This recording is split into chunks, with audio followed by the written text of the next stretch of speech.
La Revolución Mexicana fue uno de los acontecimientos más importantes del siglo XX, no solo para México, sino para todo el continente americano. Marcó el fin de una era en la que la dictadura de Porfirio Díaz controlaba el país, y dio paso a una serie de cambios políticos, sociales y económicos que definieron la nación para siempre. Para entender este acontecimiento, es necesario retroceder en el tiempo y analizar los factores que lo provocaron, los personajes que tomaron la batuta de la lucha y las consecuencias que aún hoy siguen marcando la realidad mexicana. A principios del siglo XX, México vivía bajo el régimen autoritario de Porfirio Díaz, quien había asumido el poder en 1876 y se mantenía en el poder mediante métodos autoritarios y represivos. Aunque Díaz promovió el crecimiento económico, especialmente en las áreas de infraestructura y minería, los beneficios de este desarrollo no se distribuyeron equitativamente. Mientras que las clases altas y los terratenientes se enriquecían, los campesinos vivían en condiciones de extrema pobreza. El despojo de tierras a las comunidades indígenas, la falta de derechos laborales para los obreros y el control absoluto del poder por parte de Díaz generaron un malestar generalizado. La falta de democracia y la perpetuación de un sistema que favorecía a unos pocos mientras oprimía a la mayoría de la población fueron las principales causas que desencadenaron la revolución. Sin embargo, fue un hombre en particular, Francisco I. Madero, quien dio el primer paso formal hacia el cambio. Madero era un político que, aunque provenía de una familia acomodada, entendió la necesidad de reformas profundas. Se opuso abiertamente a Díaz y en 1910 lanzó el famoso Plan de San Luis Potosí, en el que llamaba a la población a levantarse en armas para exigir la democratización del país. El 20 de noviembre de ese año, Madero convocó a un levantamiento armado en todo México. La respuesta a su llamado fue masiva. En el norte, Pancho Villa, un hombre con un pasado de bandido, se convirtió en uno de los líderes más emblemáticos de la revolución. Villa organizó a los campesinos y a los trabajadores del norte, luchando contra las injusticias que sufrían. Mientras tanto, en el sur, Emiliano Zapata, un campesino originario de Morelos, también alzó la voz en defensa de la tierra y la justicia social. Su lema, Tierra y Libertad, se convirtió en un símbolo de la lucha campesina por la restitución de las tierras que les habían sido arrebatadas.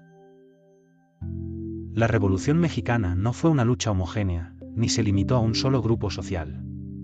En ella participaron desde obreros y campesinos hasta intelectuales y miembros de la clase media que deseaban un cambio político real. Sin embargo, la lucha no fue fácil. El ejército de Díaz, aunque en un principio parecía invencible, fue perdiendo apoyo tanto en el ámbito político como militar. La situación en el país se fue tornando cada vez más insostenible para el dictador. Tras varios enfrentamientos, y ante la presión tanto interna como externa, Díaz finalmente abandonó el poder en 1911 y se exilió en Francia. Madero asumió la presidencia, pero su gobierno no estuvo exento de dificultades. Aunque la lucha contra Díaz había terminado, las diferentes facciones revolucionarias no estaban dispuestas a detenerse ahí. Zapata y Villa, que inicialmente habían apoyado a Madero, pronto se dieron cuenta de que sus promesas de reforma social no se estaban cumpliendo, especialmente en lo que respecta a la distribución de tierras. Madero, atrapado entre los intereses de los terratenientes y los de los campesinos, no pudo cumplir con las expectativas de los que lo apoyaron. Esto desencadenó una nueva fase del conflicto. En 1913, un golpe de Estado liderado por Victoriano Huerta derrocó a Madero, quien fue asesinado poco después. Este golpe, conocido como la Decena Trágica, resultó en un periodo de inestabilidad política que continuó alimentando la lucha revolucionaria. En respuesta, Zapata y Villa continuaron luchando, ahora contra el gobierno de Huerta, al mismo tiempo que otros grupos se sumaban a la lucha en favor de la restitución de tierras y la democracia. En el ámbito político, la Revolución Mexicana culminó con la promulgación de la Constitución de 1917, un documento fundamental que estableció las bases del México moderno. Esta nueva Constitución reconoció derechos laborales, como la jornada laboral de 8 horas, y puso en marcha la reforma agraria que buscaba la redistribución de tierras. Aunque los objetivos de la revolución fueron diversos y algunos nunca se alcanzaron por completo, la Constitución de 1917 representó un avance significativo en la lucha por la justicia social en el país. Las consecuencias de la Revolución Mexicana fueron profundas. En el plano social, la lucha por la tierra y la justicia continuó siendo un tema central. En lo político, la revolución sentó las bases para el sistema político priista que dominaría México durante gran parte del siglo XX. A pesar de los avances, las tensiones sociales y la desigualdad seguían presentes en el país, lo que implicó que la revolución fuera un proceso largo y complicado, con múltiples facetas y fases. La figura de Pancho Villa y Emiliano Zapata se convirtió en un símbolo de resistencia, y su legado sigue vivo en la memoria colectiva del pueblo mexicano.